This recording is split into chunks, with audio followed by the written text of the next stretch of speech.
This year, 2022, marks a full decade since the release of the iPhone 5. And how time has changed. The iPhone 5 has not seen major software support since 2017, being stuck on iOS 10, which is slowly becoming more and more obsolete as the years go by, with less and less apps having the most recent versions available on this now 6-year-old software version. So it does raise the question of exactly how usable the iPhone 5 is in late 2022, starting with the design. The iPhone 5 was a big change for iPhone users back in the day, being the first iPhone to increase the screen size from 3.5 inches to 4. On paper that doesn't seem like much, but when putting them side by side while turned on, you can see the difference between the iPhone 4S and the iPhone 5. Because it is measured diagonally, the difference is much larger, giving the 5 room for an extra row of apps. I believe it's a much nicer experience. It's still smaller than most Android competitors back in the day, but a big jump for iPhone users. However, the Android competitors used plastic, while the 5 was made with much more premium materials. The iPhone 5 was made with aluminum on its back and sides, rather than glass and stainless steel like the 4 and 4S. It came in 2 colours, black and white, officially called black and slate, and white and silver. These are the last phones to only offer 2 colour options until the iPhone 10, which is also only black and white. The 10S and 10R the next year after brought more colour options again, however. This basic design has been used twice since 2012, the next year with the iPhone 5S, and again in 2016 with the first generation SE. Some people would say this is a peak of Apple's iPhone design, and I can see why a lot of people do think this.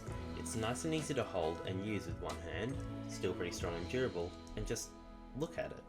It's still a really nice phone design, especially the black and slate one.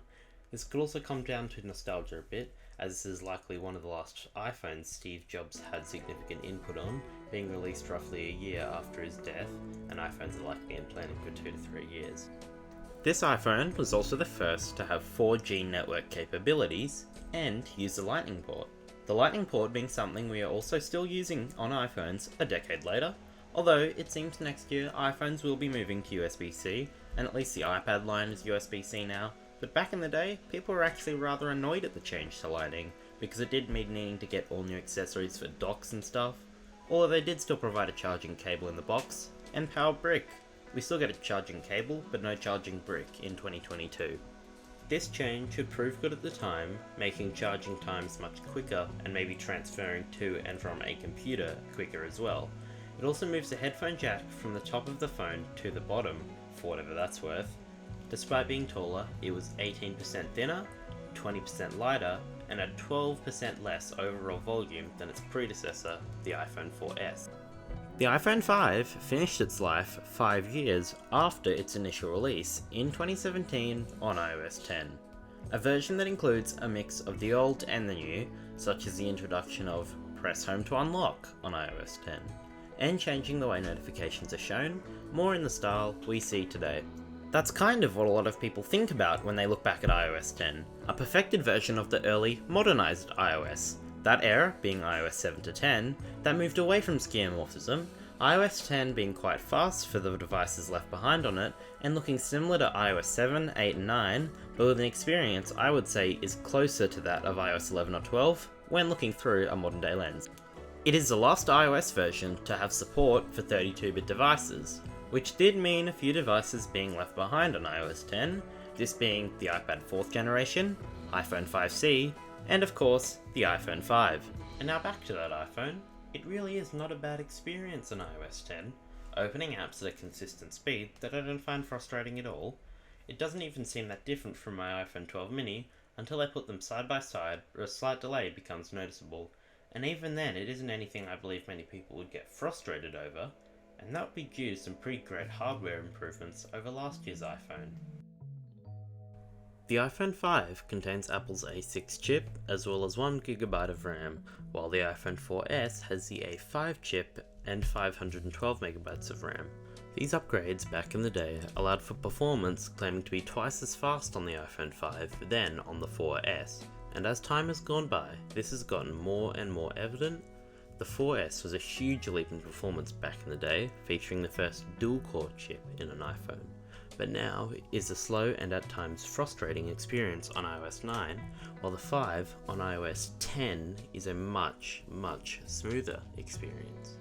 And that's the thing, the iPhone 5 was a smooth experience throughout its entire life, being a reliable phone that got software support for a solid 5 years, which was very impressive back in the day, and still more than most, if not all, Android competitors now, with Samsung just offering 4 years of guaranteed major software support with its latest devices, with a few extra years of security updates afterwards, something else the 5 got, having received its most recent minor security update back in 2019, which technically makes for an extra 2 and a bit years of security updates. Not bad. Going more into the hardware side, let's talk about the camera. The 5 has the same sensor that was in the iPhone 4S, being 8 megapixels, but has better performance in low light conditions. Comparing them to photos taken on the cheapest, non-budget iPhone Apple currently sells, which would be the iPhone 12, it's obvious just how much better phones have gotten, although in the right conditions, and if you can keep still, the 5 can produce a decent shot. This is partially because of the assistive night mode, but in this shot here of my cat Nala, I turned off night mode and still got a clear shot on my 12 mini, whereas in all the photos on the 5, you can still see her, but it's quite grainy and noisy. Now for battery life. The iPhone 5 contains a 1440 mAh battery and gets roughly 10 hours of video playback, the same playback time claimed for the iPhone 4S, but pulls ahead in other categories such as standby and browsing the web, especially on mobile data.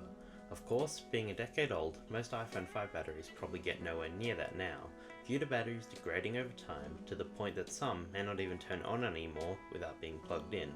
The battery in mine seems to be fine and lasts a decent while, but in the future maybe I'll do a video about replacing the battery in another iPhone 5. Looking back into other reasons to buy the iPhone 5 in 2012, it was the first iPhone to support 4G networking, which means it allowed for significantly faster mobile networking speeds. It was also the first iPhone to increase the screen size, like I said before. This was one of the last size increases that still allowed for easy, one-handed use of the device, before the upgrade to the 4.7 and 5.5 inch screens of the iPhone 6 and 6 Plus in 2014. But back in 2012, this is still a big upgrade that a lot of people had been waiting for. It also had double the RAM, better low light camera performance, a brand new design. And then along came the next year with the iPhone 5S, which blew it out of the water with its 64-bit A7 chip, Touch ID, and gold colour. But I'll go more into detail on the iPhone 5S in another video. Currently in 2022, the iPhone 5 is in no shape to be someone's daily driver phone, or any kind of phone. Maybe for a kid, or someone who isn't ready for the responsibility of a proper, expensive phone. Too bad they can discontinue the iPod Touch, huh?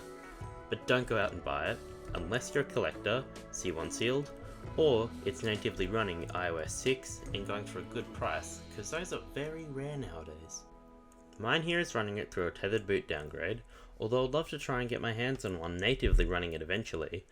Without the use of jailbreaking or downgrading, as it stands on its own in 2022, the iPhone 5 gets basically no software support, but most major apps like YouTube allow you to download the most recent compatible version of the app. Although there can be issues with this, it does allow for some level of usability with this device so many years later. And so that's about it for my first review. I hope you've enjoyed it, and I plan to have another video out within 2 weeks.